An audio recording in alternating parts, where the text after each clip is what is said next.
بسم الله الرحمن الرحیم. با درود و سلام خدمت شما دوستان عزیز. الحمدلله افتخار داره بنیاد خیری قمر که یک بار دیگر به تعداد 80 خانواده را از ایتام و همچنان خانواده‌ای که اشد نیاز به دستگیری داشتن مواد خوراکی بهشان تهیه شده است که شامل روغن، آرد، چای، نخود، لوبیا، بوره و همچنان مواد شوینده به دسترس اینا قرار میگیره. ما سپاسگزار هستیم از افغانای عزیز که در نورتمپتون است و همچنان از رشید جان و برادر ما عمران جان که در واقع یک پل ارتباطی قرار دادن بنیاد خیری قمر و اونا پول فرستادن تا ما این خانواده را دستگیری و کمک کنیم. نمیخوایم امرای تمامشان صحبت کنیم، به عنوان نمونه فقط 2 یا 3 نفر صحبت خواهد کردیم. کاکا جان چی حال داری؟ خوب هستی؟ خیر باشی جون سیاست. از کجای کابل آمدین شما؟ از قره‌باغ. از قره‌باغ. بفرمایید بشینین بفرمایید.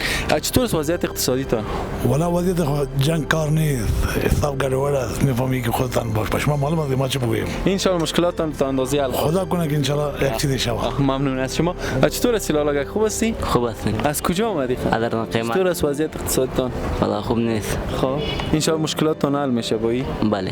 چطور یک رقم ناراحت شدین؟ مریض هستم بچه‌م. مریض هستین؟ بله. چی مریضی دارین؟ این شکر، تکلیف قلبی مریض هستم دیگه. زیر تداوی هستم دیگه، دوا خورده میرم. خب وضع ما خراب است بسیار. و من با ایستاد میشم 4 تا نان با سیر میگیرم، من که تفلکا میخواد دیگه.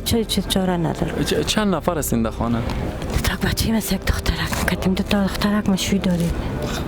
و نانآور خانه نداره؟ نه بچه‌م. 2 تا نان با سیر میگیرم، من که دو نان میرم، کدا نان با سیر کی داره؟ من نک با سیر میگیرم، دانه 6 روپیه قیمت. اونم رو میخورم، یا نان پیاده یا نان مرچ یا نان گندنه. اون تیر میکنه. خدا اون مشکلاتتان حل کنه مادر عزیز. ممنون. جای کار میکنی؟ در کجا؟ در پل محمود خان. در پل محمود خان. نانآور دیگه ندارین در خانه؟ نه. در مکتب هستی؟